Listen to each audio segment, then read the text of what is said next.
School Board. We're a little bit late getting started.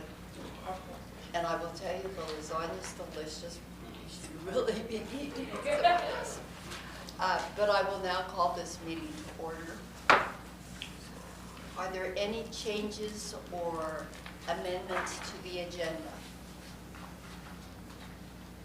Hearing none, then the agenda is adopted as presented. Our first report on our agenda is a presentation by Dr. Dana Young of TVCC. Welcome. Hello. Thank you, Chair Marinaka and members of the board. It is our pleasure to be here this evening. I brought a whole entourage of individuals with me because we each have a part that we're going to talk about. But I'm Dr. Dana Young. I'm Stacey Porter, the Vice President of Academic Affairs. Stephanie Esther, Director of Advising and Dual Credit. Travis McFetridge, Vice President of Student Services. So this evening, what we would like to do is just have a conversation with you. We wanted to share a little bit of information about Treasure Valley Community College. We want to share with you information we have about NISA students who have taken dual credit courses with Treasure Valley Community College. And then we wanted to share some other key facts and some new programs that we have on the horizon. So I will just start off with talking a little bit about TVCC. We have 24-25 data on here because we're always looking in arrears to have valid data. We just finished 25-26, so our data isn't completed yet. So that's why you're seeing 24-25 data. But our head count, we served over 5,148 people that took at least one course from TVCC in 2024-25. And our ages range from 15% high school students to 23% what we call traditional, so those 18 to 21-year-olds. And then we call early career, the 22-year-olds to 34, that makes up 28% of our population. And then our mid-career folks, 35 to 49 years old, and that's 21% of our population. And people are usually, generally surprised to learn that we serve, a majority of our students are over the age of 21. Because when you think of college, a lot of people think, oh, that's for 18 to 21-year-old kids. And we serve a huge population of what we call non-traditional students. So students who come back, maybe they got out of high school and got a job right away, and now they're looking to either improve their skills or come back and get a degree to get a better job. And so we serve a lot of those individuals that fall in that category. And so I always like to tell people that because people don't think about that when they think about college. Then for race and ethnicity, just under 25% of our students are Hispanic or Latinx. And we have 26% of our students who do not answer the optional question. So it is not required by law that they mark a box to tell us whether or not,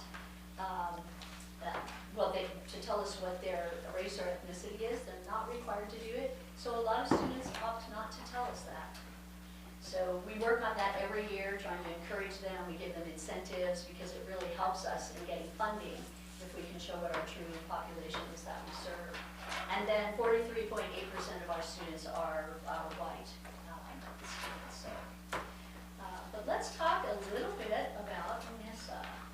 So our goal is to develop stronger partnerships with you and to serve more of your students every year.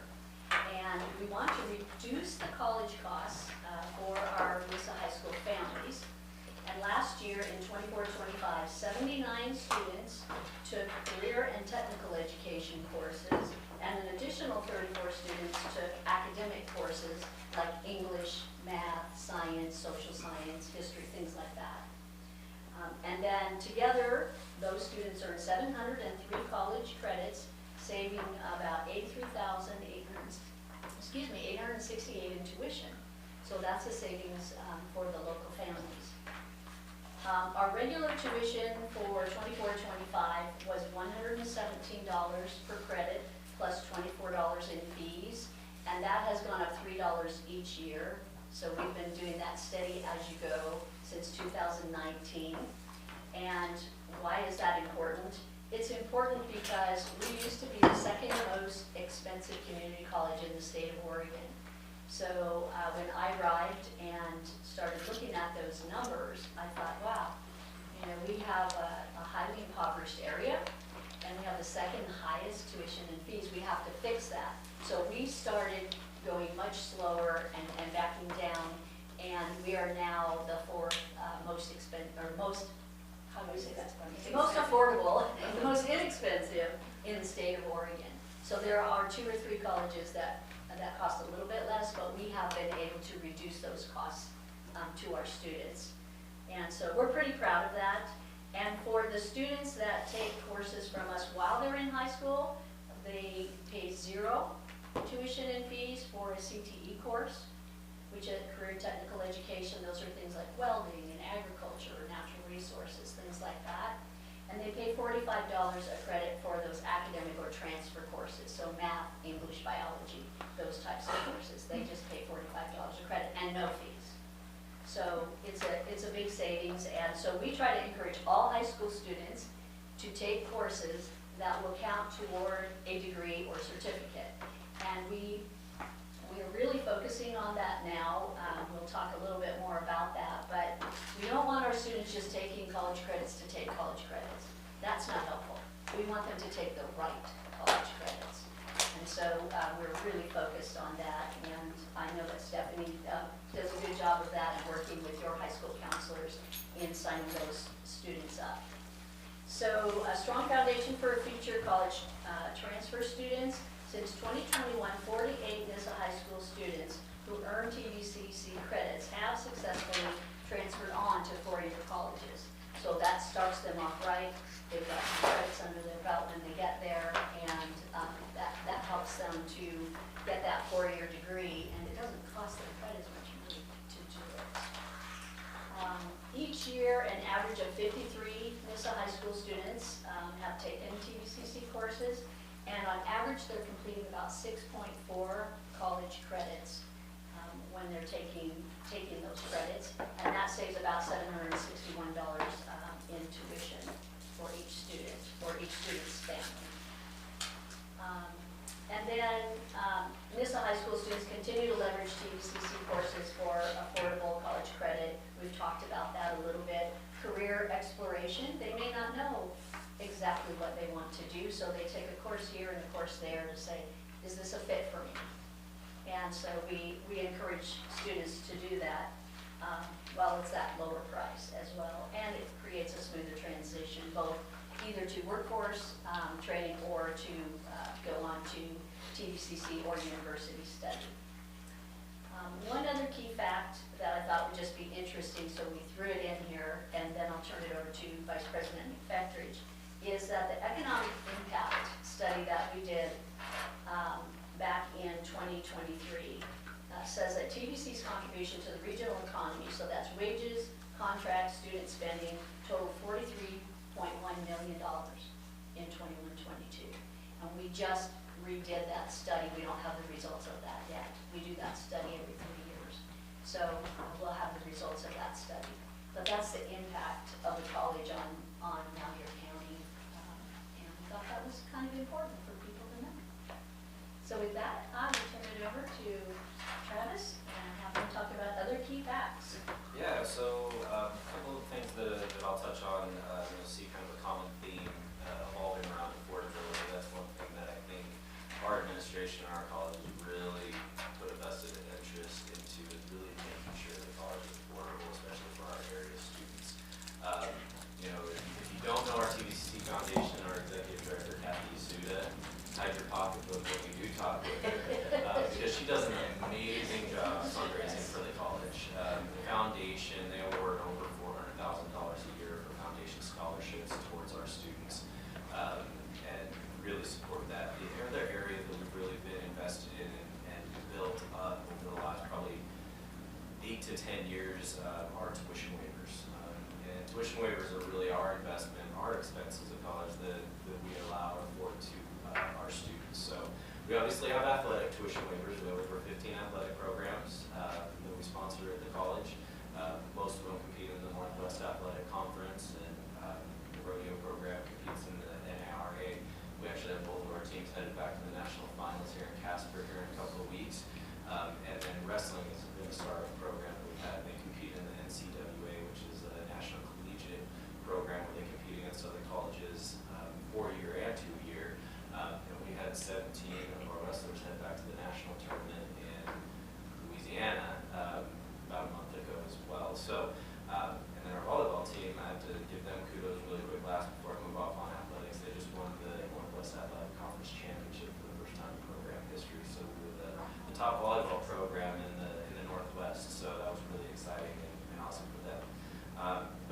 students get the opportunity to get tuition waivers as well. Other areas in which we've been invested are, well, we have probably rebranded next year, the Western Treasure Valley Marriott waiver that we've offered.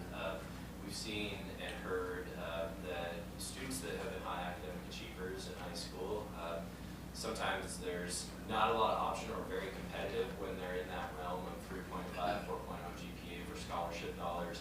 But what we've allowed and been able to invest in is really allowing any student that graduates with a 3.5 or higher, as long as that's an unweighted GPA and they submit their transcripts and they fill out our form, that's $2,000 that we afford to them within their first year of college with us, which is a pretty good equivalent to $2,000. Doesn't sound like a lot when you hear about all these astronomical costs for higher education, but when it comes into TVCC terms, it's right around that 15 to 20% mark of a tuition waiver and a discount rate.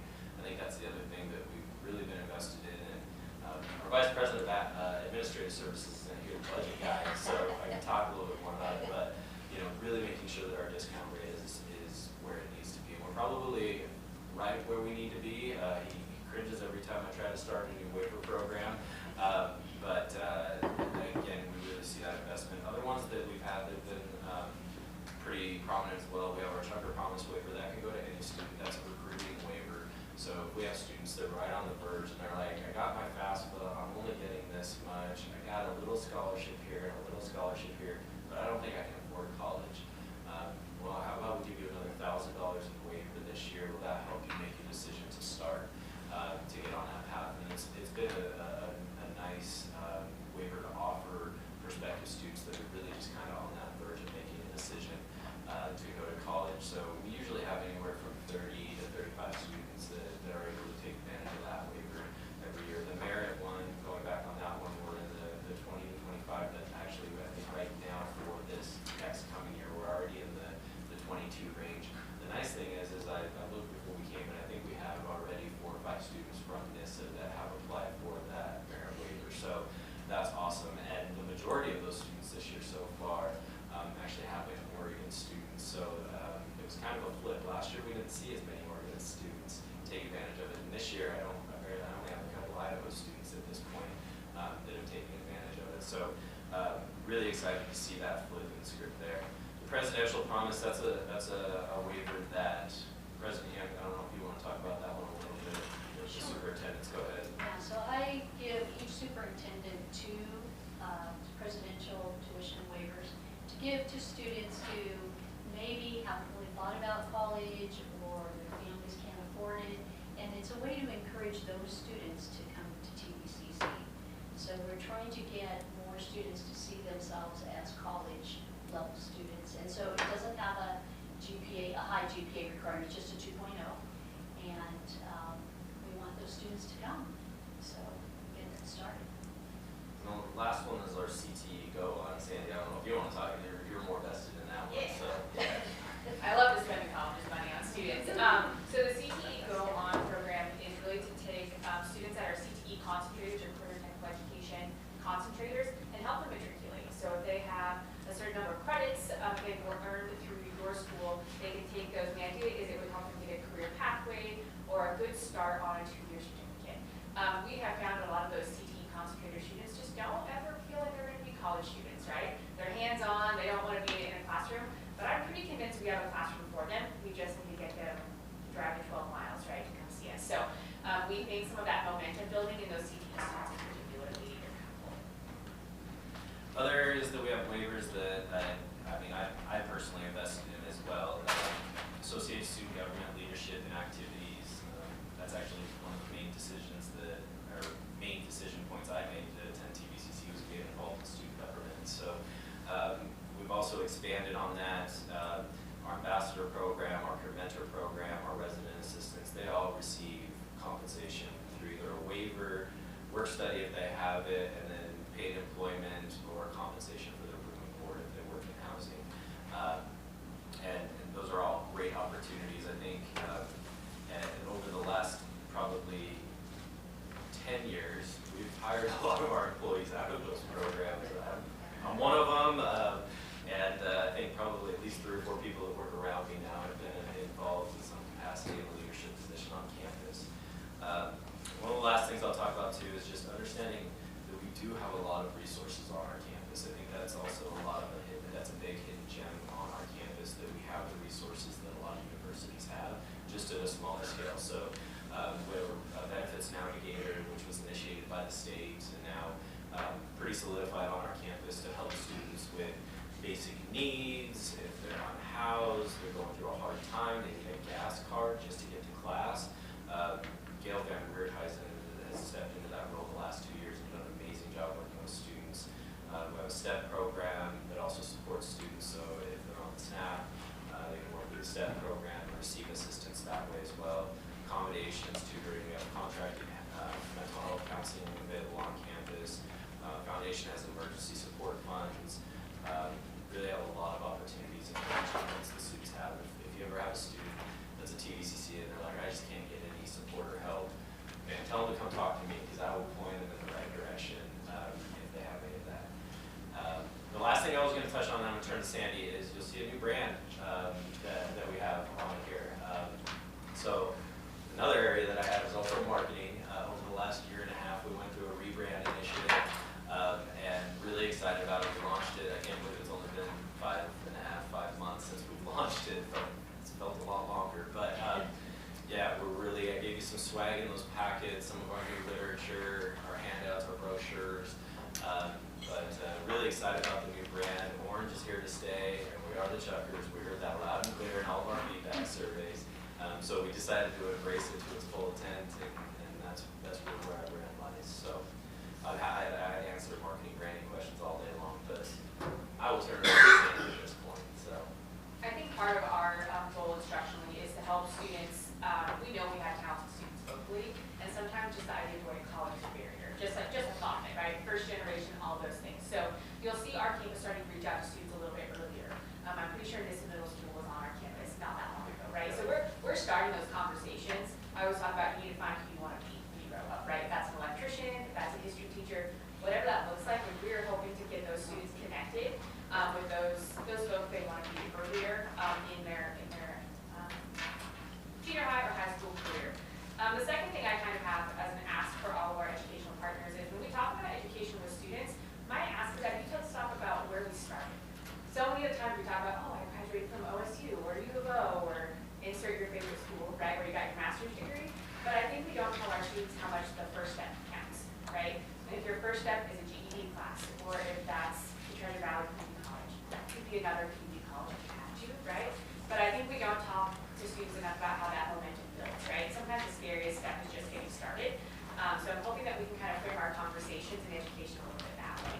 I wanted to share a couple of exciting programs that we have.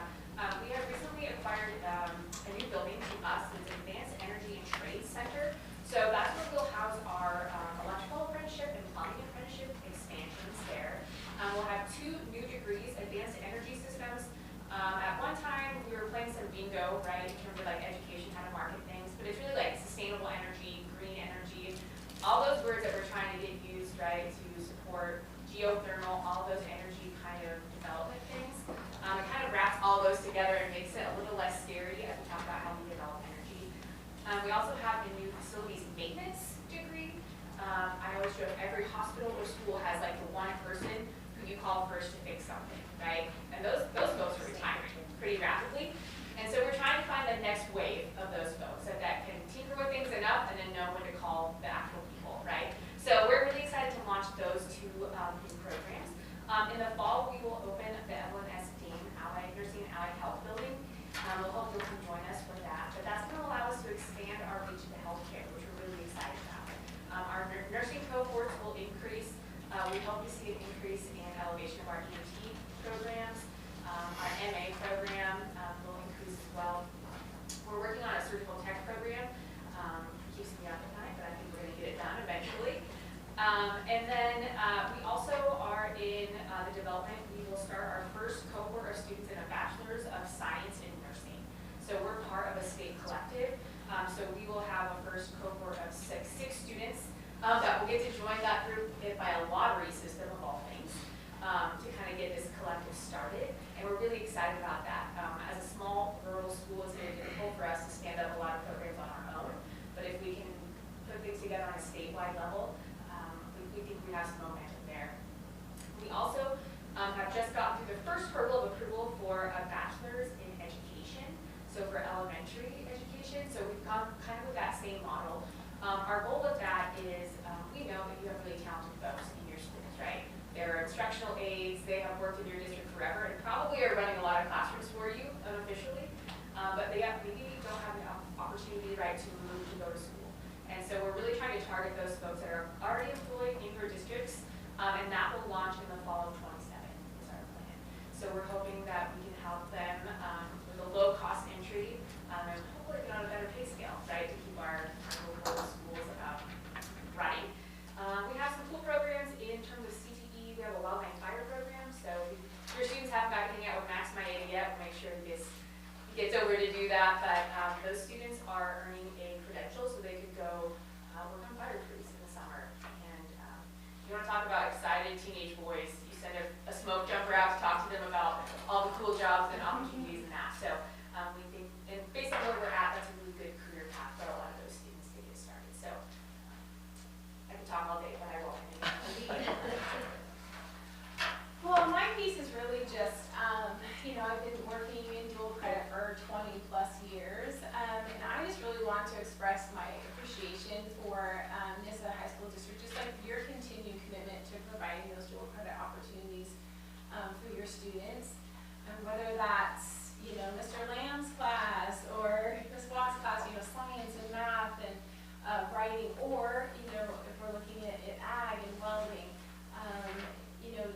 NISA just truly recognizes that value, and I'm not just saying that because I'm sitting in front of NISA. I don't say that at each, literally NISA really, you value those and you bring those experiences, to your school. And so you do stand out as creating that culture of dual credit more so than any of the other schools that I've worked with over the last 20 years. So just that clear awareness, not only the school, but the students understand it and the families understand it.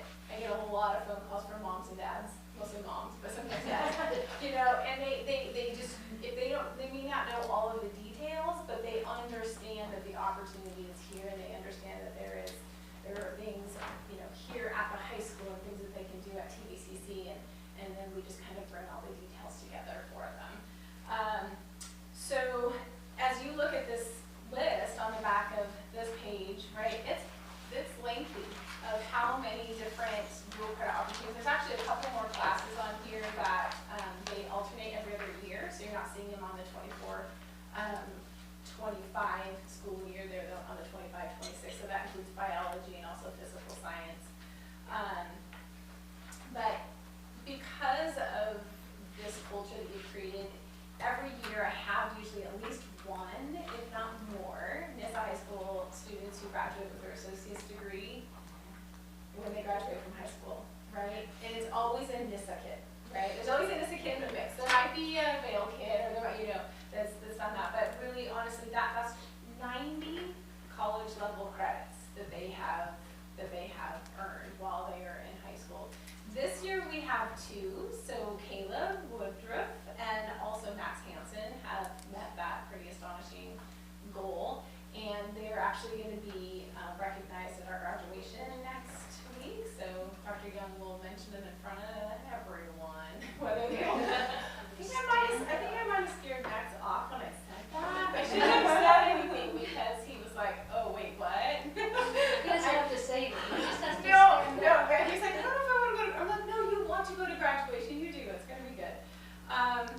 So obviously they have taken full advantage of all of the opportunities that are here at the high school, but also have taken online classes or come to campus and took classes through the College Choice Program at that discounted price.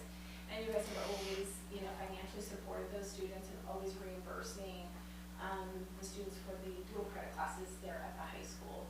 And so I honestly just want to thank you guys for your partnership, and just really ask if there's anything more that we can be doing, new programs, new instructors.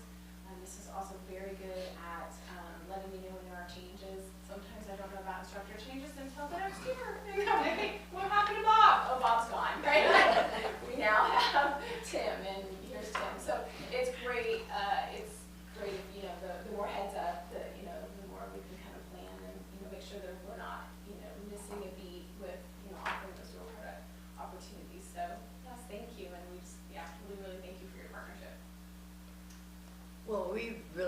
appreciate your partnership with our students here. It's really gratifying to know that our kids can get dual credit. And, you know, it's amazing when we have kids who graduate as seniors here and are also graduating from TVCC. It's a huge accomplishment. And I'm really excited to know that you're going to be working on being able to offer bachelor degrees.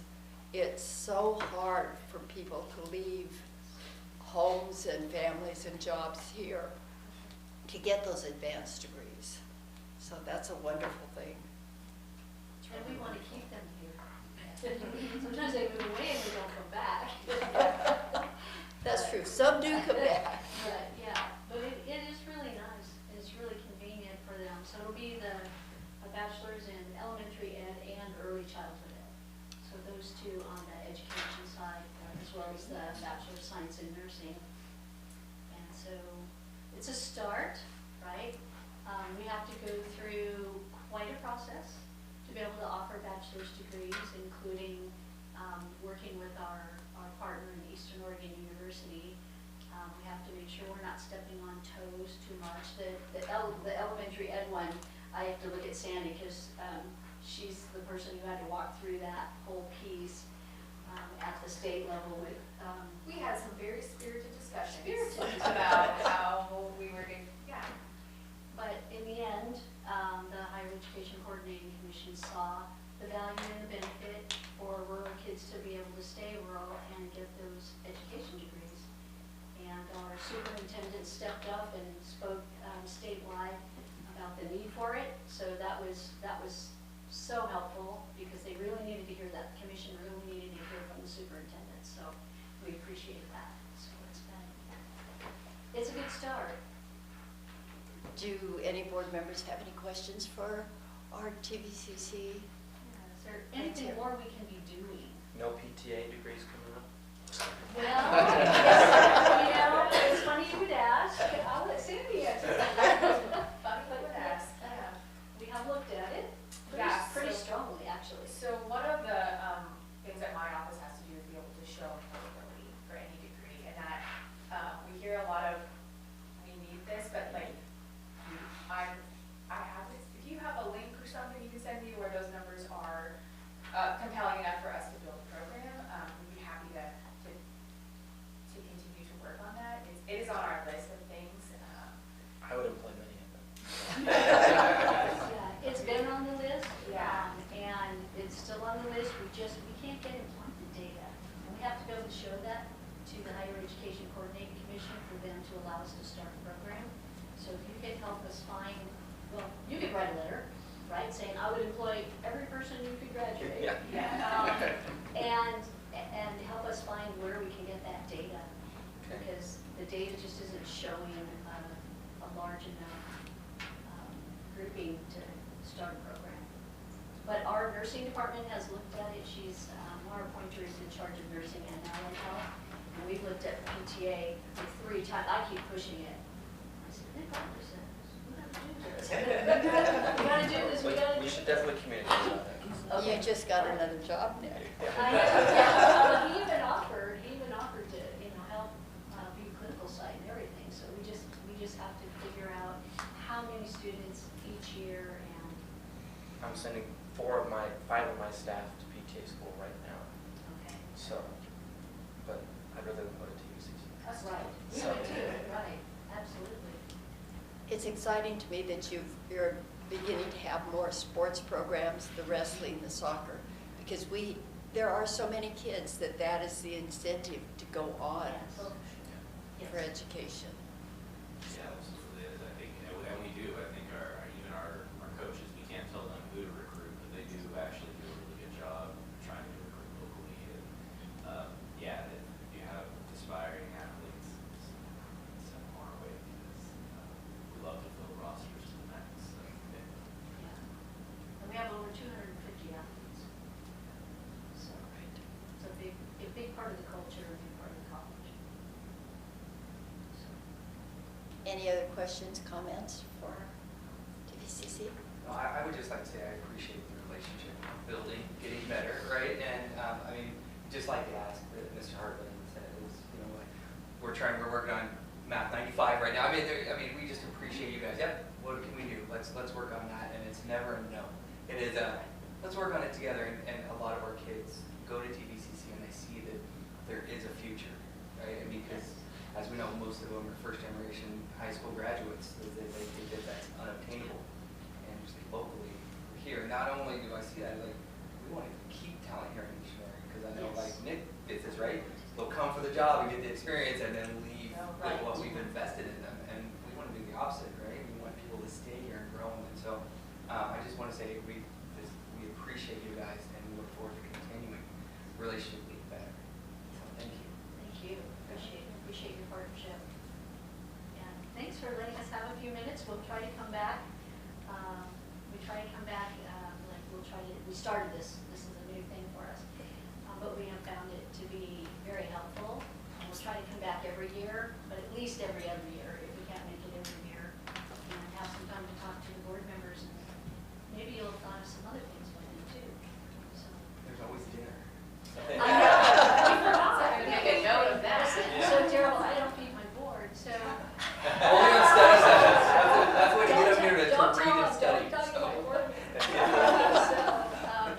Yeah, so we, once in a while, they'll get a little charcuterie cup or something, if we have a 5 o'clock meeting, so we don't pass out by 9, but I didn't even think about food, so we mostly ate before we came, so, yeah, next time. Next time, remember.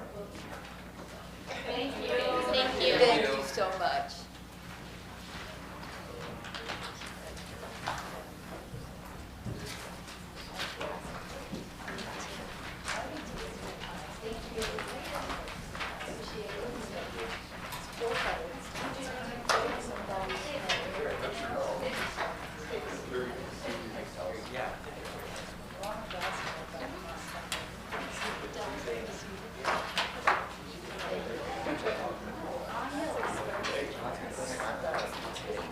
Okay.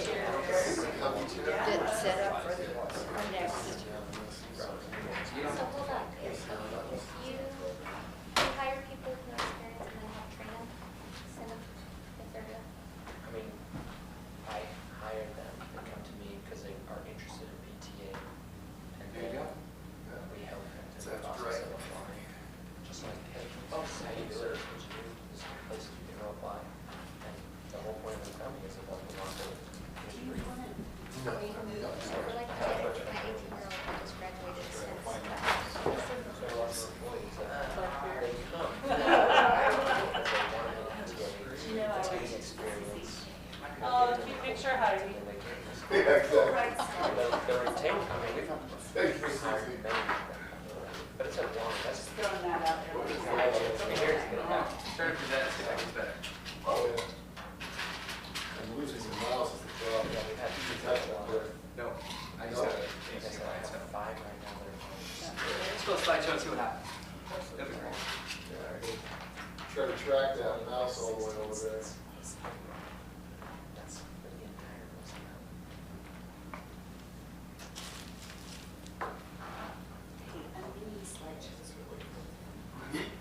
Yeah.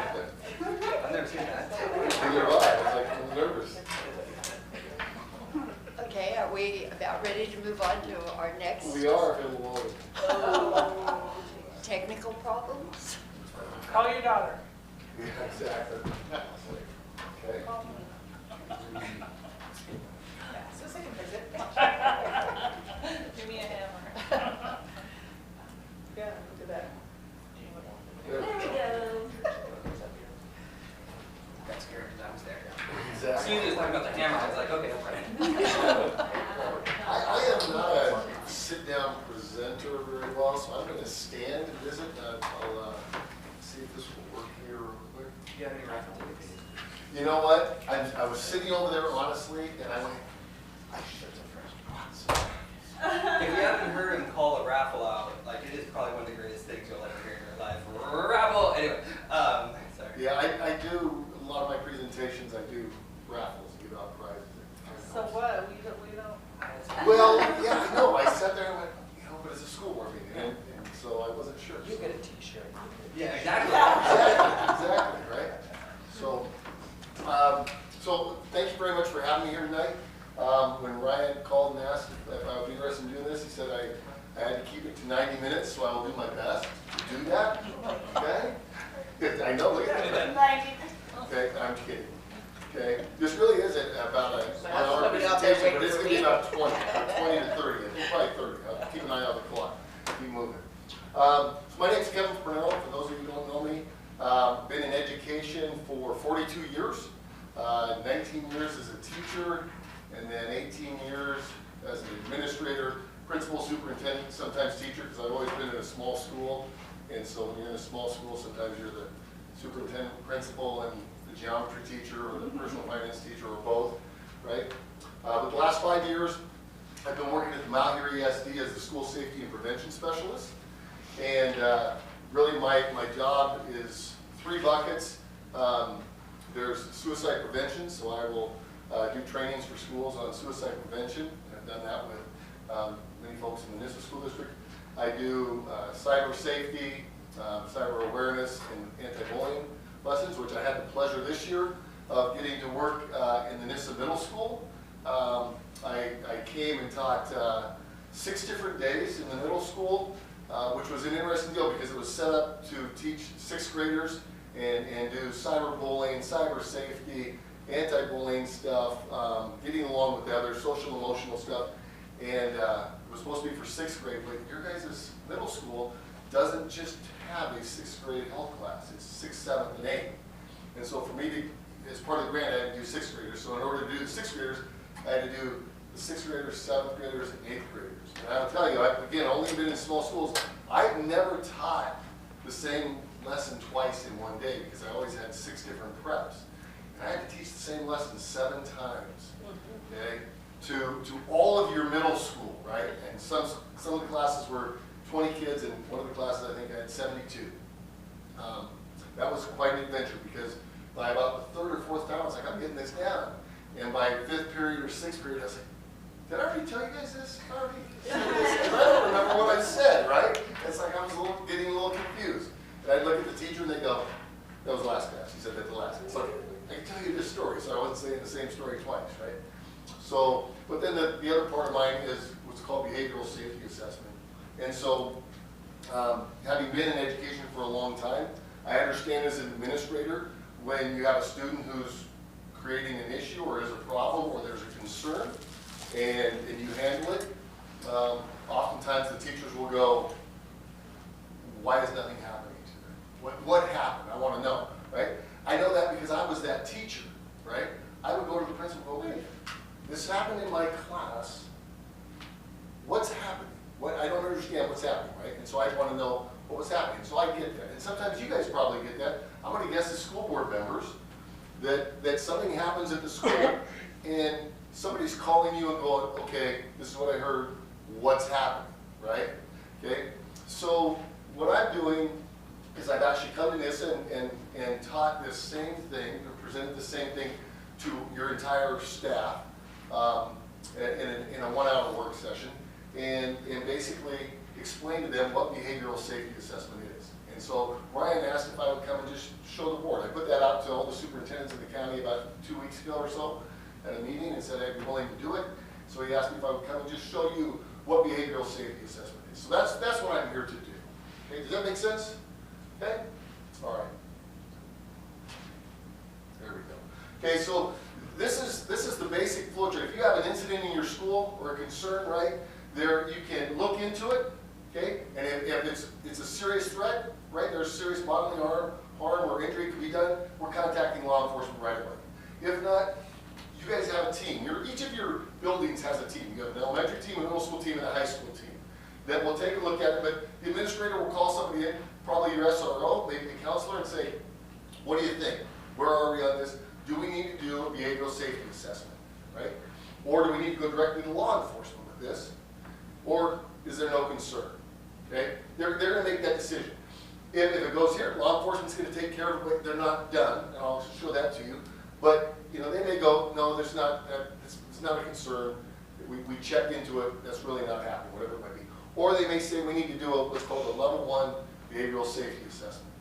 And that's where they're gonna get their team. Usually we recommend, at least I always recommend 3 people for a couple reasons, but we want, you guys are very fortunate in the county. You're one of three districts that has an SRO on your campus, right? So the building administrator, the SRO, and a counselor, right? Always want 3 people if you can, because I found, again, so you understand who I do this with. I've worked, when I first started, I was helping Harney County, so I was going all the way down to Lakeview.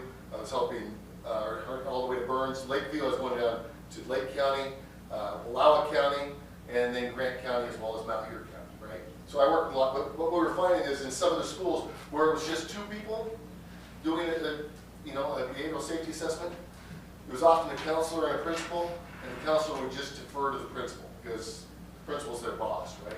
And I said there really needs to be a 3rd person in there so that if the counselor feels, something different than the principal, there's a 3rd person that, may corroborate what they're saying, right? So there's not an intimidation factor. But we want at least 3 people doing on the level 1 team. All of your buildings do have that, okay? And so if they decide there's going to be some interventions, they'll do that. It could still be referred to law enforcement at that point, right? And also understand if it went to law enforcement here, police report's going to be filed, it could still come back to a threat assessment. Because here's another thing that's happened in my 5 counties again. We've had situations where it went to law enforcement and the school said we don't have to do anything about it because the police are taking care of it. No, you still want to do a behavioral safety assessment in your school and you still want to put the plan together, right? And that's what this team will do. And I'll show you a little bit more of that. But they may go, this is beyond our scope, we need some outside help, and we're going to refer it to a level 2 team. I'll talk to you a little bit about what a level 2 team is. But this is the basic flow chart for how a behavioral safety assessment works in Mount Airy County. Okay? Okay, so how did we get here? Well, we've had concerns for quite a while about violence in schools, right? And school safety. And so that's one of the ways. There's reactive public policies that said, hey, you got to do something because we got to keep our kids safe in schools. Understanding, however, keep this in mind, that the safest place for kids is school. The safest place in the United States for your kids is school. Not at home. Okay, now, that may not be true. If I'm Mr. Hartley, maybe the safest place for his kids is in his home. But on a whole, worse things happen to kids outside of school than ever happen in school, right? So just so you understand that. But public policy says we see a school shooting, we see something happen, we've got to do something, right? Okay? ORS, we have a policy that says we'll do something. Zero tolerance policies weren't working, expulsion wasn't working, okay? There is a time for expulsion, okay? I totally agree with that. Again, administrator for 18 years, I understand there's a time where that's necessary. Although I don't think in my 18 years I ever expelled anybody. I didn't have to. I was very fortunate. Okay? But there is a time. I see it. I understand that, right? But zero tolerance, the idea that I would have expelled a lot of kids in my schools that I was in for bringing knives to school. I would look and I would go, Dave, you got a knife in your pocket. He said, oh, crap. I was feeding cows today. I said, great, just leave me your knife and just pick it up after school, right? But zero tolerance policy says you can't do that. The worst one I had was I just went to get it. Not here, not in Adrian, right? So, okay. I went to a kid parked in the shrubs, okay? I'm like, I'm not going to go in and get him out of school. I just saw him parked in the shrubs. I'll back his truck up. I knew he left his keys in because everybody had left their keys in there, right? I opened the door. I'm like, oh crap. He's got a hunting rifle, he's got a rifle, he's got shotguns. He's like 5 guns on the front seat of the pickup. And this was 2003, 2002. I mean, this is right out. This was zero tolerance. You got a gun on campus, right? You're out of school, right? And I'm just like, and I'm a new administrator. Now what the heck do I do? I'm just going to take these guns. I'm going to make sure they're unloaded, right? One of them was loaded. Okay. I take him into the office and I put him in the safe room. And then I call a neighboring district. I said, what do I do? He says, well, don't call ODE. Okay, don't do that. Don't report it. But he says, call the parent and let them know, right? We got it worked out. Parent got the guns. Actually, the secretary after school lived next door, and she said, I'll take the guns to their house. And the kid was upset. And he's like, you can't get in my pickup. I said, you're right. I was moved. You should have been parked in the shrubs. I was just going to back your rig up, right? Small town. but you can't have, he said, well, you're hunting before school. I said, I understand, but you got loaded guns on the front. I'm not gonna do anything. He said, you might not. But this guy might get mad and do something, and he knows you have guns in your pocket, right? So, anyhow, zero tolerance policies weren't working, right? But we also want to maintain psychological safety in the school, because kids and teachers can't teach if they don't feel safe, and kids can't learn if they don't feel safe. So behavioral safety assessment is a way to maintain psychological safety. So we use what's called the SK Cascade model.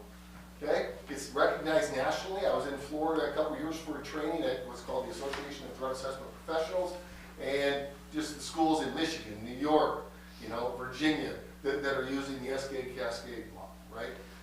It's multidiscipline, multi-agency collaboration. We're working with a lot of different groups. It was designed by an educator by the name of John Van Driel, who's a school psychologist in the Salem Kaiser School District. Developed it back in 1999 when he started development. Actually, he developed it after the Thurston School shooting that took place over there in Springfield, Oregon. And it was before Columbine, but they went down to help with recovery, and he said, we're not far from here. We got to put something in place, right? So he started developing this, and it's been developed and massaged over the last 25, 26 years, right, that it's been in place. And it is recognized nationally. He presents at the Association of Threat Assessment Professionals conferences on a regular basis. He presents before the FBI. It's all research-based, right? And it's research-backed by professionals, okay?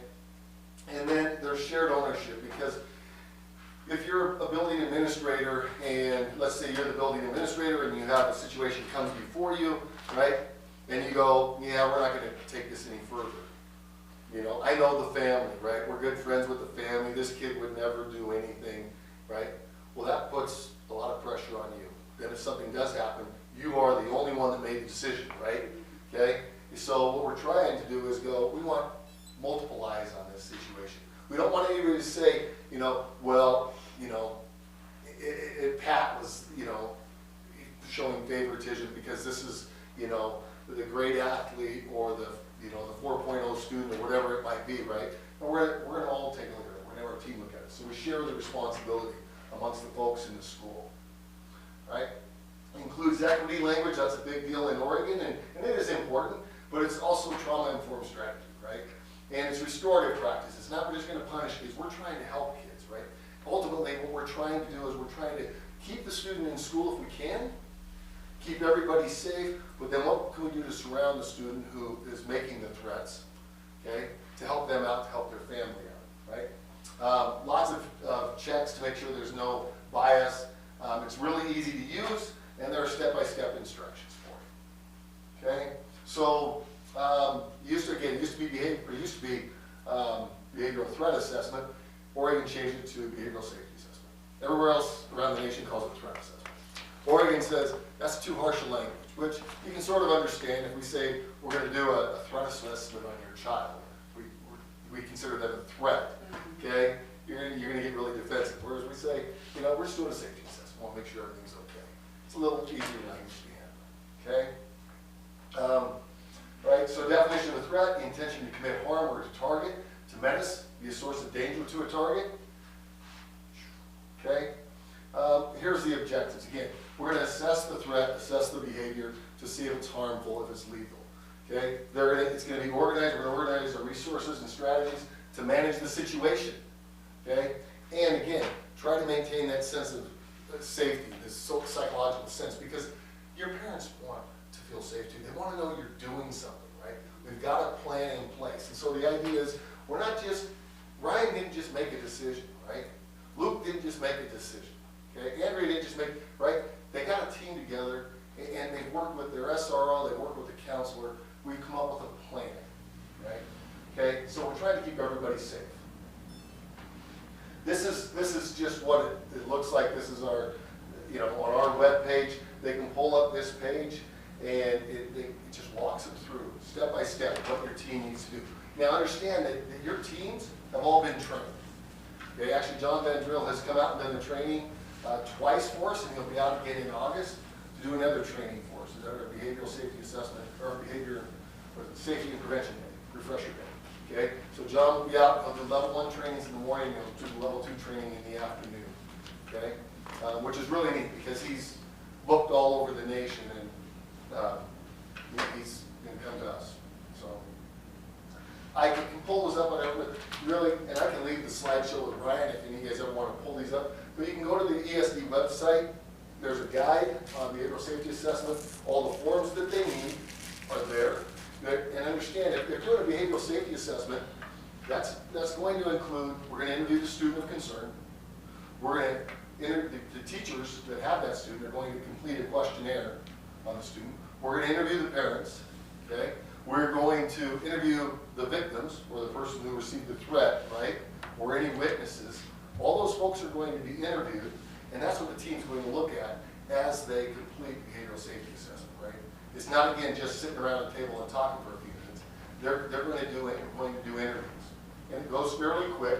Sometimes the parent will come into the level 1, and you don't have to ask, you don't have to interview them, they're just part of the team, okay? Sometimes that works well, sometimes that doesn't work so well, right? Depending on the parent. I will say that, again, 5 counties, we did have one parent who called and said, hey, I just heard my son talking on the phone saying that, you know, telling his cousin how he thought it was funny when the teacher asked, beginning of the year, did a questionnaire, you know, what do you want to be when you grow up? And he was telling his cousin, yeah, I put down I want to be known as the next school shooter. Okay?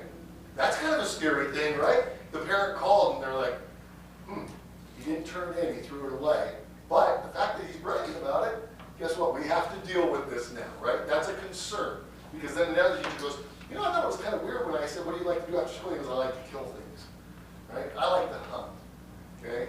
So I would say I like to go hunting, right? I wouldn't say I like to kill things, right? That's a different way to put things, right? So those are red flags, and we look at that kind of stuff.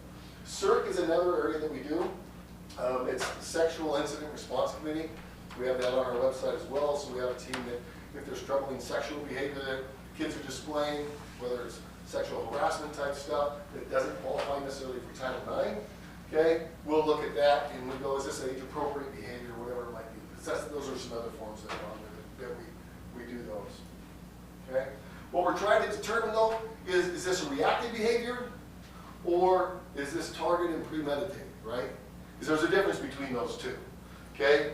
Reactive aggression. This cat's reacting to the fact that, you know what, I've got trouble in front of me, okay? And so there's no planning involved, elevated emotional state, the aggressor feels under immediate threat, right? Okay? That's what we're looking at. Is this the kid that just reacted because they got mad, right? Mr. Hartley, have you ever just gotten ticked? Fought my donkey once. Once? Yeah, right? Exactly, yes. Sometimes that can just happen, right? We just get mad. And that's sometimes with kids, especially if we're talking middle school students, but even little kids that aren't always in control, they can just get mad. And they can hit somebody. Probably a reactive thing. Okay? We'll look at it. Okay?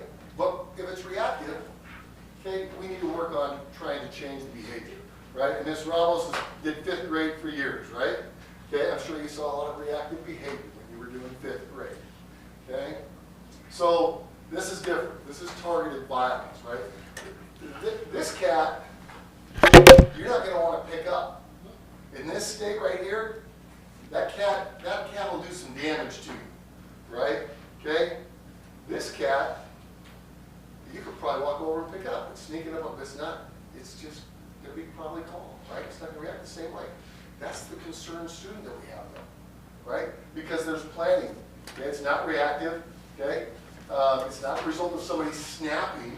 A lot of times we go, well, this person snapped, that's why there was this school shooting.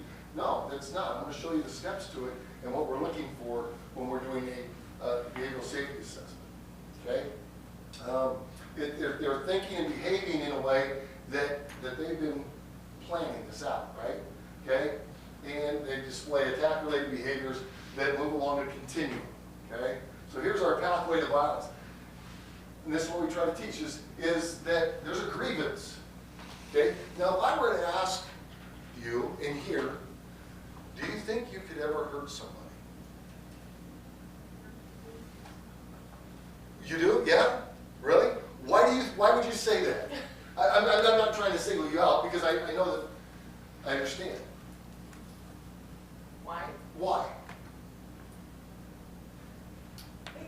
It could be possible. It could be possible, Yeah. right? I mean, for most of us, we go, Depends on well, what's happening to me, right? Am I being threatened? Is my child being threatened? My spouse being threatened, right? Not my spouse. Sorry, I didn't mean to look at you when you shook your head. No. Okay, right? No. Go ahead. Okay, it's got a good life insurance policy. Okay, there's agreement, right?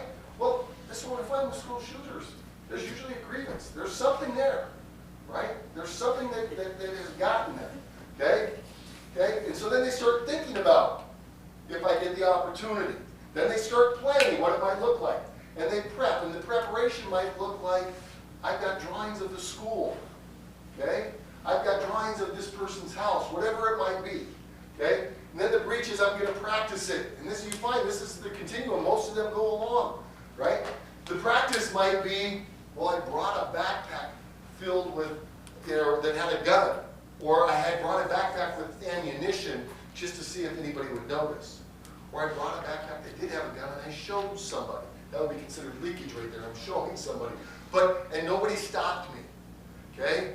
I noticed that the SRO every day at 11:45 leaves to go to lunch or is on patrol duty out here, right? At 11:45 to 12:15. I know that the SRO's gone, right? They're planning, and what will happen is we have the breach, we're planned, and it may get revised. They move back to preparation, right?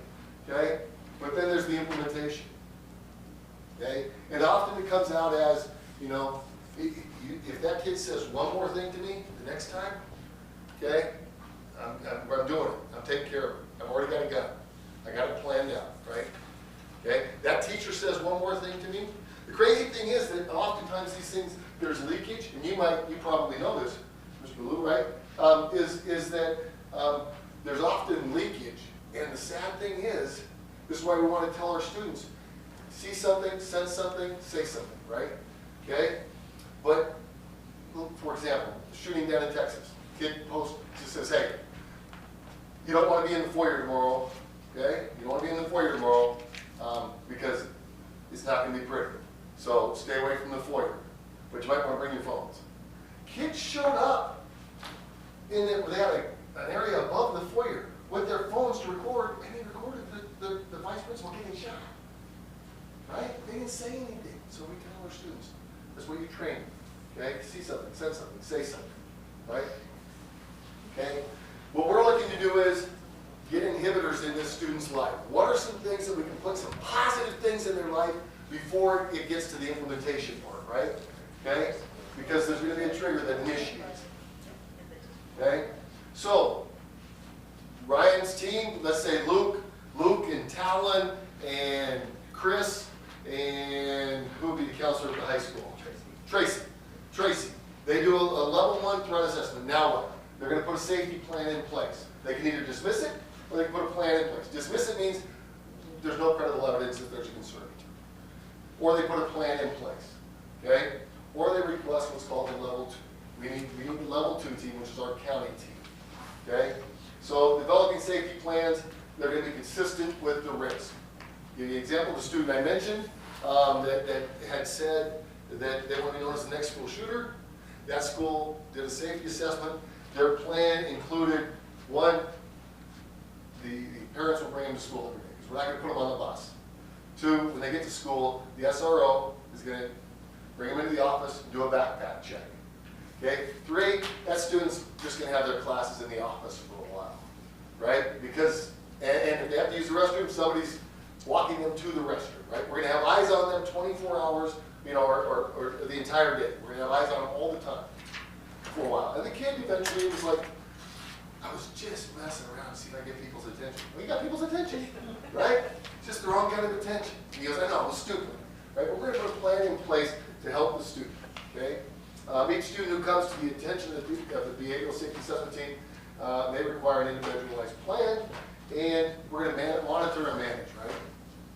Here's the thing is, this is, just so you understand, Bobby was doing something that, or enacted something that became an example for the rest of the county. At first it was like, hey Bob, I would call him, check in, say, hey, just checking to see how this student's doing. You have a student on a plan. You understand, all of the students we deal with, we don't consider threats. They have a behavioral safety issue, right? We don't think they're a threat to do an attack, but there's a behavioral safety, plan in place. And Bobby's like, God, I don't think that they've actually reviewed it in the last couple weeks. And I said, well, your plan says you'll review every 2 weeks. And so Bobby instituted a deal that if you have a student on a plan, every 2 weeks the notice immediately goes out to the principals.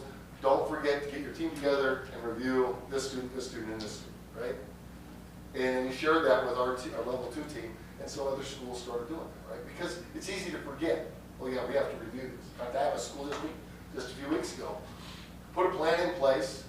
I called them and I said, hey, just checking, how'd the review go this week? And we forgot. I mean, they only had it, they were going to review every week. It's like, okay, well, you probably need to do that because you said you were going to. And then they had an incident with the kid again. I said, did you write that down? No, we didn't, right? They needed help. They're a small school, they needed more help. But Bobby did that, it was a great idea, and I shared it with all of our school districts. Great idea, okay? Again, what we're trying to do is build relationships. There is going to be some discipline, there's monitoring, okay? Help the student with skill development and see if we can change their environment. Whether, what it is, helping them at home or wherever it might be. You guys have a situation where you may have a student who's on a safety plan. Well, in fact, I'll get to the level 2 team and the additional strategies here. We're going to protect the target if there's somebody involved, right? We're going to increase the accountability for the student. All these things I just talked about, okay? There's supervision, monitor for weapons, communication, all these things. We have a team that can, let's say you have a student who's concerned and they posted something, right? That's a big way that folks are doing things now. They post things, little deals, right? Well, we're fortunate that we have a tool that we can just reach out and say, hey, Susie.ramos@gmail.com and her handle on whatever her identification on Instagram is Susie Q, and her Facebook page is Miss Susie, and I want to do a check on that. And they just they'll do a check for us. Anything public, and they'll come back and they say, hey, here are some things of concern Susie had on her page, right? Okay, she has pictures of knives or whatever it might be, right? So we're going to monitor their communication, whether it's online, okay, or verbal, right? And then we're going to work on building relationships, increase the inhibitors. We might be getting them involved in sports, getting them involved in some activity, getting them a mentor. We have a student who was like, I want to learn more about firefighting. Great, we're going to send you up to the Ontario Fire Department, and we're going to have you work with them. And he said, great, and the chief was great. Yep, he can come work with us, right? Increase those things that are irritating. What are the things that are causing the problem? We're going to try to figure that out. And then we've got our community resources. I'm trying to go quickly here because I'm getting over the amount of time I wanted to spend here. This is last resort. Understanding why is that when you remove the student, you no longer have eyes on them. You no longer know where they are. Okay, now a lot of our schools will go, I just want them out of here. That's all I want. Okay, again, 5 counties. I had a school that said, we just want this kid out of here. They went through, they came to the level 2 team, we recommended some things, and they said, no, we're going to expel them. They're done, right? And the kid was a pain, but I didn't know that it was expulsion worthy, right? But they expelled him. They said, you know what? He lives 14 miles from town. He's not old enough to drive. We have no concerns about it. Right up until the fact that they called a week and a half later and said, well, we've got a problem. I said, what's the problem? They said, well, the mom has to work. And so she's now dropping the kid off at her friend's house, and they live directly across from the school. Okay, so what are we supposed to do? I said, well, that's why we put a safety plan in place. Now he's sitting across the school doing online education with no supervision on the computer all day, right? That's why we don't just kick them out. We want to try to keep working with them, right? So you want to be careful. I do understand. There's a time kids need to be expelled. That's just the way it is. Again, you bring a gun to school, you're expelled. That's just the law. I get that. Okay? Also understand that if you bring a gun to school and you get expelled, it doesn't mean that the school isn't still doing something, because that student's still in your community. So what's our plan now? Yeah, they're not in school, but what are we doing now to help them? It's not out of sight, out of mind. Okay? So we want to be careful. Okay? Next steps are our county assessment team, just so you understand, these are the folks on our county assessment, our level 2 team, right? We meet every 2 weeks to review cases, and if we have new ones come up, then we deal with those, right? But, you know, NISS's representative, actually have Chris Olin, who is now coming on a regular basis. Robert comes once in a while. Bobby's always there. He's been on our level 2 team since I've been doing this 5 years now, right? So they're representatives on your level 2 team. We've got representatives from the school districts, whether they're administrators, sometimes it's a school principal, or a vice principal, sometimes it's a school counselor. Oregon State Police on our team, Ontario Police Department. Again, you've got the SROs, right? So the Malheur County Sheriff is on our team, but he's also the Vail SRO. Chris is on our team, but he's also in this police department, right? Okay. DHS, Juvenile Department, Lifeways is our mental health support, right? This group gets together every 2 weeks and go, what can we do? How are we doing? We check in on every student. I'll make a call if we have NISSA students that we're following. I'll just, you know, email Bobby and I'll say I just need to do a checkup on these kids, make sure that on the meeting that you're prepared to say where they are, right? And every school gives an update. Lifeways will give an update, right? You can share information because it's a matter of public safety, okay? But they also understand there's confidentiality agreements that are maintained by all these groups that we're not out sharing those things. So, but this is our county team. It's a ton of professionals in the room that are invested in trying to help kids. Okay, and that's our level 2 team. If it gets to that point, again, our level 2 team would say to Mr. Hawkins or whoever the building administrator is, this is what we recommend. We only make recommendations. We don't tell you you have to do something. We simply say these are our recommendations. The school district then decides what they want to do. For example, the school that I said we made our recommendations, and this was no, we're going to expel them. Okay, well, that's your call, right? We only make recommendations. We can't require any school to do anything. Okay. All right. I'm gonna. Lots of protective factors we talked about. I've already kind of mentioned. I'm longer than I wanted to go, and I talked a lot faster than I probably should for a presentation. But any questions you have? I have about 3 more slides, but we're good. Questions? I was that thorough. Either that or they're very tired of hearing me talk. Well, I think there's part of it we realize at the school that we have a lot of teams and factors in place to help protect. And that's the important thing that you guys to understand. When people come to you and say what's happening, we've got a team and we're working on it, right? And it's a process, and it's not, let's just kick them out, let's do this. Like, there is a process that a team of trained professionals go through to help our kids be safe. And it is low level as there's, you know, threat, I'm gonna find him at school and punch him, or, you know, all Right, that. right. I mean, we even had one on, you know, kids are having some mental health and cutting and things like that we do those things. And so, but what is important for you guys to know in the community knows is that we have some trained people and good systems to support our kids. And Mr. Fennell has been leading that charge for 5 years now, you said? 5 years, yeah. So this program is 5 years old? This program is about 6.5 years old, before I came along. Yeah. Yeah. I mean, the program has been out since 1999, right? But in Malheur County, I think we first got trained by John Van Drill in 2017. I got trained when I was in 8th grade, right? So I've just been doing it for 5 years. And at our school, we have our SRO still, and we have Scott Robert. still have Robert. Yep. And the local teams, like I said, I mean, when we look at the safety behavior, safety assessment, I mean, it's a no cost, like, let's enact it to just talk about this kid and go through a process. So it's not as, we try to use it more than not just because we want to err on that side of safety because things do come up. Well, they did say this, or, well, you know, I think one of my big ones we had remember when I started here, right, it was like 9 o'clock at night. Oh, yes. And it was like, hey, this automatically goes up to, I think you were here, right? Level 2 or 3. That was where I got the call. That's in fact, I'll tell you, Brian, that's the only time since I've been doing this that I've ever been called out after work hours to do anything.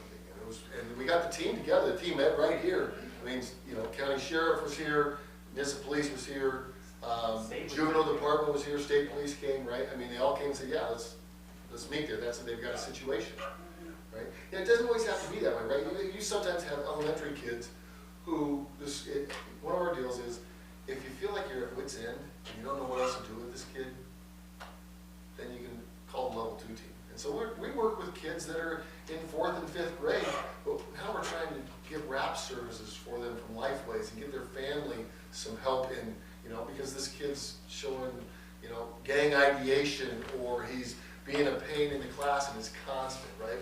So let's see what we can do to continue to help him out, and we'll meet and check on him, right? So it's not always, I don't want you to always think that, God, if Kevin Purnell's on campus, there must be somebody threatening to shoot up the school. That's not what it is. In fact, I've seen very few of those in my 5 years where it's gotten to where I went, think that's a real concern, right? Well, and that's just the preventive thing, so we don't see that. Right, that's the whole idea. Well, that's what I'm thankful for, this on the police side of the world, is that the more this is used, that's the reason why we're doing this, is because you get it on all of them, or what you can, you're picking up the pieces in the middle that we're missing.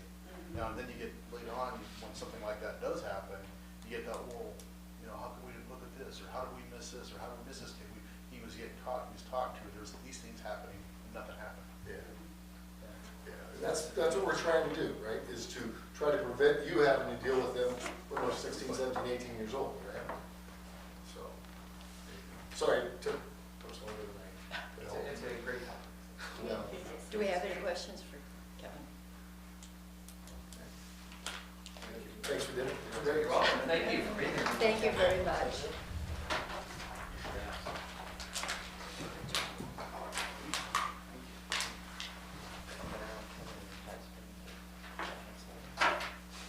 That was really great. It's nice to know that not only do we take care of the entire community, but we're also helping that one person who needs the help.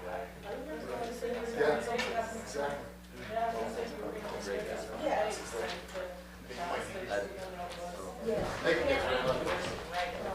Thank you very much. Thank you. Thank you.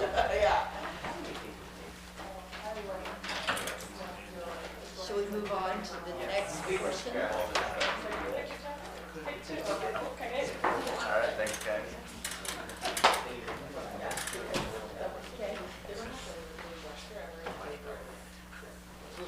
Are you ready? Yeah, that was all good stuff. Kevin, good to see you. I didn't recognize you at first. Oh, Yeah. it's been a while. Yeah. Yeah. Yeah. I know when I saw you, I was like, wait, I know. And then when you said your name, okay, yeah. Got it. Thank you so much. Thank you. very much. Thanks. I will tell her. Thank you, guys. So yeah, my name is Dallas Waldo with Bill Waldo Insurance, and I'm here to talk about insurance, everyone's favorite topic. Yes. I'm also a 1999 grad of NISA, and I did courses at TVCC both my junior and senior year. So that was really neat to hear that. I don't think it was anything official back then, like they do now. So maybe it was, I just didn't realize it. Yeah. Well, I was on the TVCC board back then, and we really did work to establish a relationship with our outlying school districts. So Yeah. and I also lived in Springfield, so it's been There's connections all over. interesting. Yeah, really a lot of connections. Well, a lot of that piece back then, they're doing is doing more of the law enforcement, criminal justice classes. So we are, we've been working with Ryan and his team, sitting in the background over there, to get our PACE renewal and our workers' comp renewal. We've got those now. What I want to start with, real positive, because when you look at the increase, that's a negative. But I want to talk about the positive is what we're doing here at the school, Brian and crew, is getting a good safety culture. A year ago, we were 1.04 with our experience mod with workers' comp, which means anything above a 1.0, it's an increased premium. This year, and it's not just 1 year, but it's 3 years of good behavior in the work comp space and accidents and preventing that, we're down at 0.86. So that's a credit back to the district. So they go through all the calculations. you have this much payroll times the rate, blah, blah, blah, all the way down, and then they get to the experience modifier of 0.86, and we saved almost 10 grand on workers' comp because of that. And it's a 3-year-long process. They're looking at a 3-year history, so I think that's really good news. And on the property and casualty side, which is PACE, or special districts, our loss ratio over a 5-year period is 7.46, I think is what it was, which is outstanding. That means the pool, you're a good partner in the pool. Everybody likes swimming with you. We mitigate. Yeah. There's other partners out there that could have a 100 plus, and the pool is spending money they don't make any money on that partner. And the other partners, because it's a pool, suffer because of it. So NISA, I think it's pretty cool that our experience with claims is as low as I've seen it since 2017 when I started working with Ray and the school district. So kudos to that. Our premium went up this year by 16% with the PACE renewal. Premiums counted, it could have gone up because of losses, but we know that's not the reason. So exposure is the next thing you look at. And we had an increase when we went to the online school. It increased the exposure, the number of students, by 715 from last year's renewal to this year's renewal. We have 715 more students, and they rate the liability portion off of number of students, and so that increased.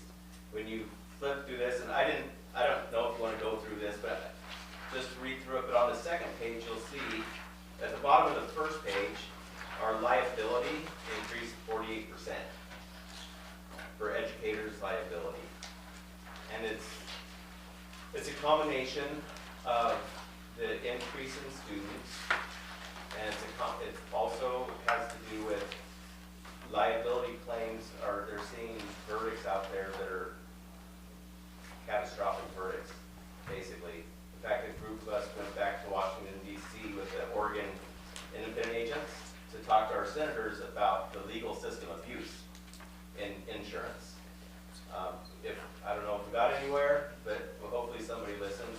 But they're seeing this catastrophic claims being paid out on the liability side. So those two things, we had an increase because of those two things. The sexual misconduct liability, that increased by 55%. And then the second one, or on the second page, excess liability second layer.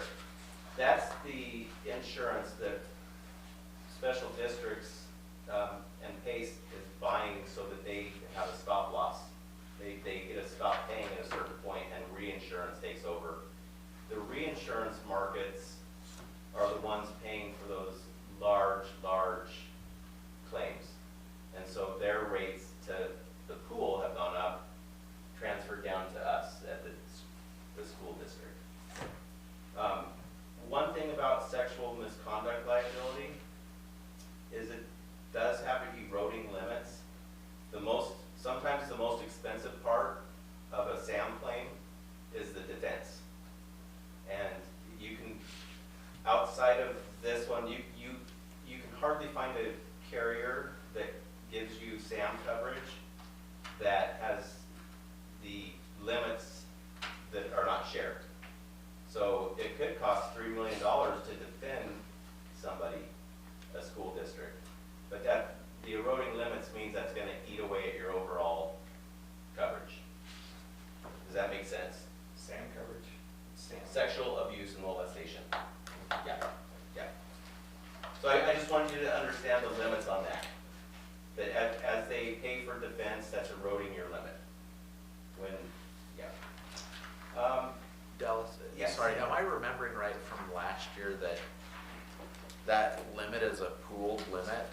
So once it's gone from people within PACE, that coverage is gone? Let me see. Or is that something else I'm thinking? That So was, that's that was for cyber liability. just cyber For liability? cyber, Okay. sure. Yeah. I feel that we have this limit, yeah, that others aren't gonna erode it. Okay, This So is, it makes me wanna look at it, okay. yeah, this is a 10 mil limit for like, 10. right? And so Yeah. it goes, yep. And, you had, that's the highest we can go. They gave it to us again this year. But yeah, I'm just gonna look at that. and everybody's cyber coverage, we talked about that before. Okay. The other coverages that you wanna know that we have as a board is, we have auto liability, non-owned and hired, we talked about that last year. If anybody wants to, have a refresher, let me know. Not on this list, but inside this bigger document that Brian and I have, is uninsured motorists and, underinsured motorists, which we had a claim 2 years ago that paid that in that, school bus accident. Auto physical damage, hired auto, and then our property, we are total insured value at 91.7 million. Now, that includes all of the buildings, all of the personal property, these tables, these chairs, that screen, and also includes all of the equipment, the lawnmowers, the tractors, everything that Jesse and his team use are included in the property. They do have equipment breakdown, and that's the sudden and accidental mechanical or electrical failure, which is not included in normal property coverage, so that fills that gap. And it's not in the pool, but they take the entire pool to Travelers, and Travelers says, we'll give you a discounted rate.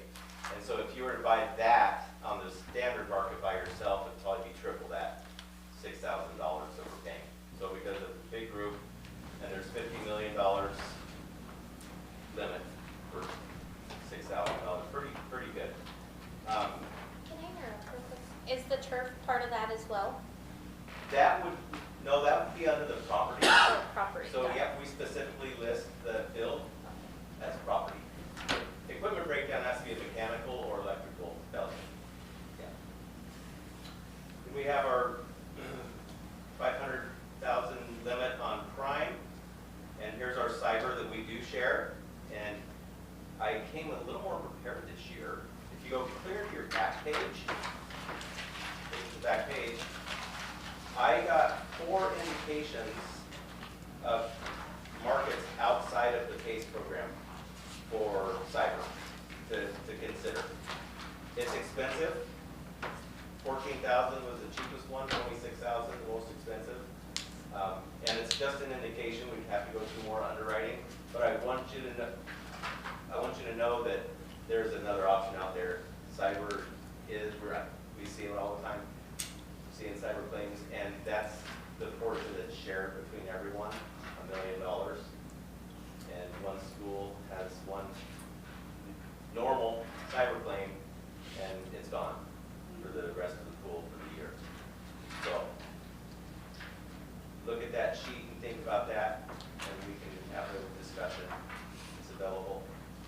But it means we're really not protected for cybercrime. Kind of. We'd have to be the first one.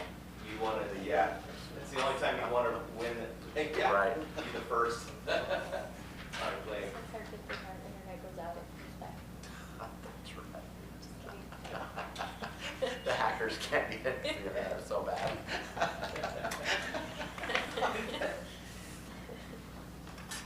And then the bottom of that coverage list is ours. They give you that 50,000 for the school violent acts. And we asked last year, that's their highest limit they'll give us on that. If you just flip through here, it just gives you more detail on the property, the premises. Don't worry, we have more buildings than 6, but they've lumped all the addresses together, the total value. We don't have any wood trusses in here, so that doesn't have to do with us. The Ontario School District would.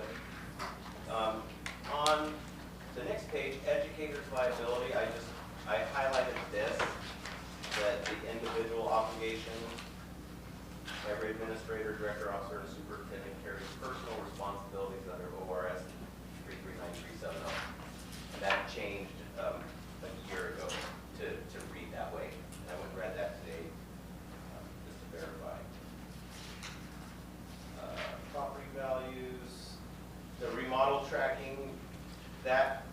KI put some of this in there, I'll admit it. This remodels, we do know when you guys are doing projects, we communicate very well, but remodels, and I think that has my comment of that actually has more to do with like builder's risks further on. Let us know when things are, and we'll go. We have done projects where we get builder's risk for the school. That's insurance while under construction. And PACE does have a program. We've quoted it. It's always more expensive, so we go outside of PACE to get it with US Assure. So we get that with. So, is there any questions or concerns? Or any homework you want me to go back and dig up? Dallas, I just want to make sure I'm clear. So most of the 16% increase is because of the student population increase? Yeah. Okay. So Yeah. we're not getting jabbed again 16.6% just on a level playing field? No. Okay. So the average across all schools and all lines was 11%. Okay. And then it depends on loss ratios and change of exposure. And if you go back to that second page, you'll see the increase percentages. Starting at the bottom of the first page, educators liability plus 48. And then the other two liabilities, plus 55 and plus 62.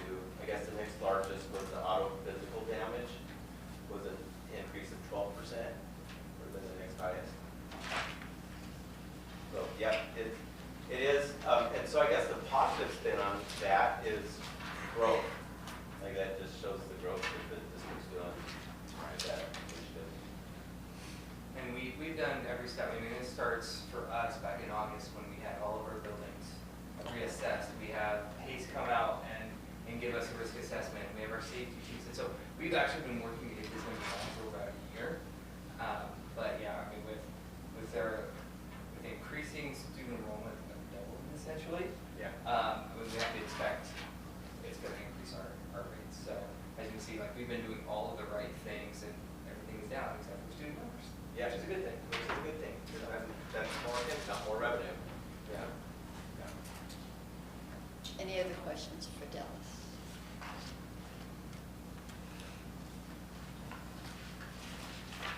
Nice reading material, Dallas. Thanks.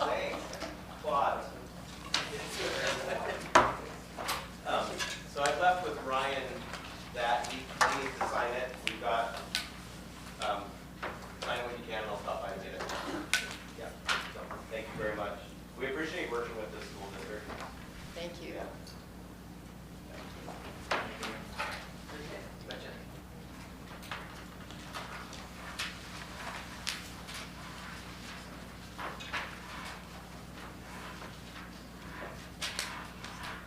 Since there are no questions for Dallas, we'll move on to the next portion of business. Job descriptions. So in your packet, you'll see 3 different job descriptions, actually 4.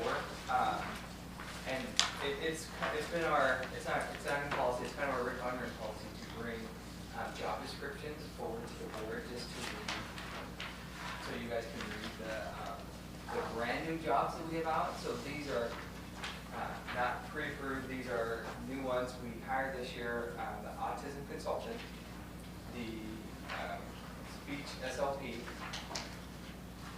There's a title change in there, and the other one is your OT, or occupational therapist. And there's a title change based on the migrant department. Our numbers are way down, we're kind of collapsing, but also we wanted to do a little bit to kind of promote within and honor some people who work on there. So there's a job description title in there change. And so we want to just give those to you guys to for your information. So this is information only. Yeah. Any questions for Ryan on these? And we want you to, right, I mean, we want to make sure you guys have the information you need. So if somebody says, what is an occupational therapist? What do they do? Like, hold on, I'll tell you. I have the job description, and those positions, Megan has all the job descriptions written down, since we have a new one, so now she's gonna, you can tell, this is what OT does. So, and if we do have questions, we can ask you Yep. at the next meeting. And most of the positions, they're gonna be underneath Gina, because they are Oh, we can sped. ask Gina. Yes, and Yes. the reason for the new ones, as we know, is because of the growing student enrollment. We need to kind of have these positions on our own, so. And they'll be providing services to both students here within the district and the online school? Yes. Okay. All of them? I thought these were online ones. They're all hybrid. They're all hybrid. So what we're able to do is combine these jobs and actually become more of a resource for brick and mortar. So, More of what? resource for brick and mortar. So before, like our occupational therapist, was here maybe once every week or something like that, right? We're gonna have them full time, and so they can work with more students here while assisting virtually as well. So we just increase that. How do we know if like these are full-time jobs or they're part-time jobs? Like, how do you assess their productivity? So if we look at our current model, right, and what our service model is, these are all services that we currently provide.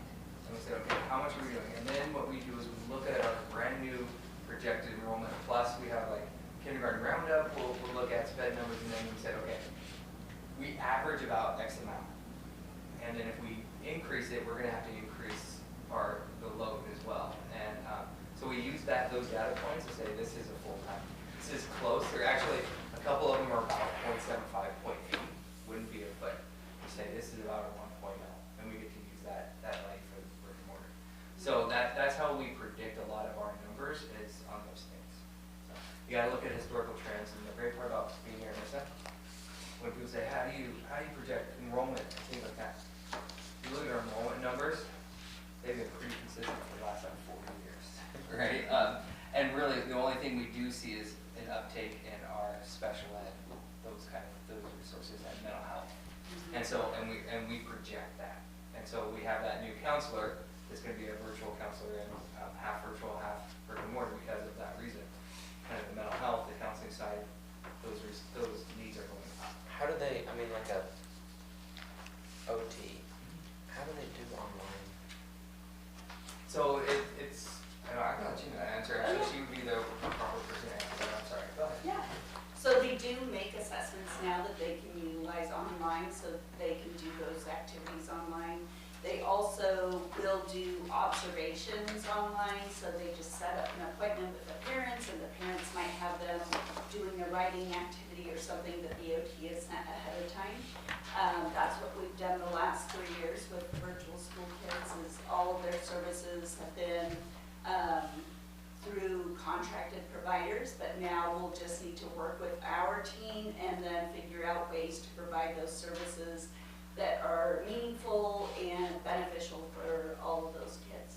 And they can do a fairly good job of, I mean, assessments make some sense, but like interventions, that's tough. Yeah, the intervention piece is a lot harder, but the parents are there to help support their kids through that. So really, a lot of times, especially with the younger kids, if they're teaching handwriting or something like that, they're giving that instruction with the parents in the room, so the parents are following through with that and helping them as well.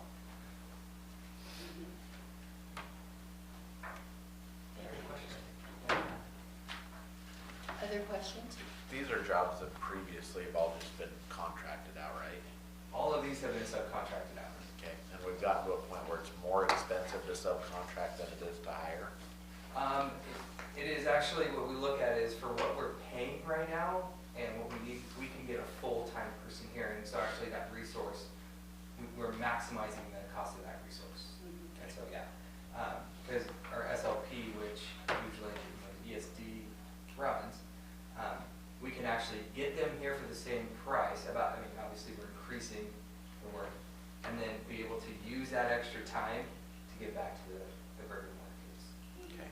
So, does that make sense? Sorry, I don't know if I did that. And then for services that were funded, like our autism consultant was funded through ESD, and that flow through now comes to us, so we can help support that too. Okay, so there's an offset there. Yeah, there's a huge offset in that.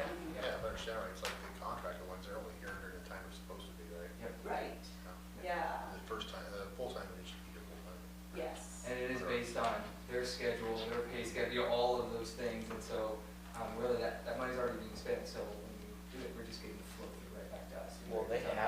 face? Or do they go to kids, the brick and mortar, like OT, the speech, are they going to kids, or are they doing it in like a? They'll go to kids within the buildings, and then they're usually in each building, there's an area, like a tutoring room, or an area that they can go to work with them, or they're doing push-in within the classroom setting.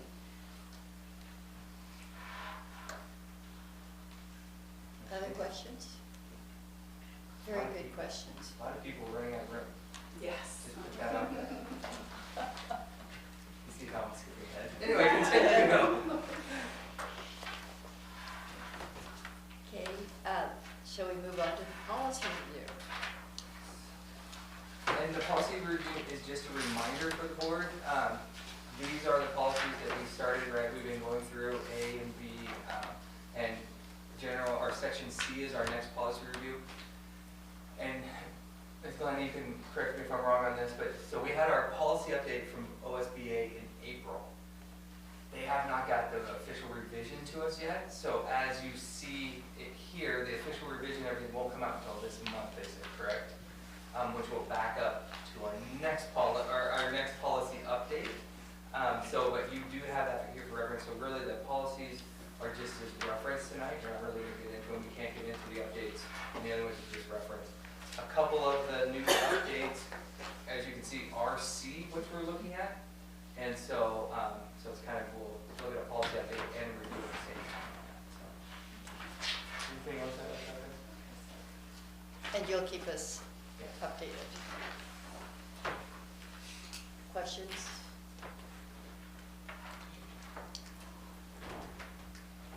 And the April update is coming. That's what they said. Yeah. Okay. Right. Then, the next item, notice of budget hearing and adoption. Yeah, I just wanted to remind everyone at Monday's meeting, I'll be presenting the fiscal year 27 budget to the board for adoption. It's been approved by our budget committee, but then the board has to formally adopt it. In addition, we received some additional funding in our current budget, so I need to make an adjustment to our budget and ask for your approval so I don't receive any budget or audit violations. So I'll be presenting a supplemental budget to our current fiscal year budget, the budget for next year, and I'll present May financials. So I just wanted to give you guys a heads up so you're not. You're just prepping us for. We're prepping you. Okay, so we'll be prepared to ask any questions if we need to. Okay. But at our regular meeting, we'll go through all that. We'll do that Monday. Thank you, Crystal. You're welcome. At this point, there are no other questions. We will prepare to move into executive session. We may come out of executive session for a short time to make any motions or whatever in approximately 1 hour. But do we need to take a break before we go into executive session, or is that right? Can you read the Let's ORS? take a, Yeah, can you read the ORS on that? oh, excuse me. Right. We are going into executive session for superintendent contract per ORS 192.660, section 2, section D, to conduct the deliberations with persons designated to carry on labor negotiations. Next item, superintendent evaluation per ORS 192.660, section 2, section, is that a J? To review and evaluate the performance of the superintendent or any public officer, employee, or staff member unless the person requests an open hearing. And Part C, real estate per ORS 192.660, section 2, subsection E, to conduct deliberations to negotiate real property transactions.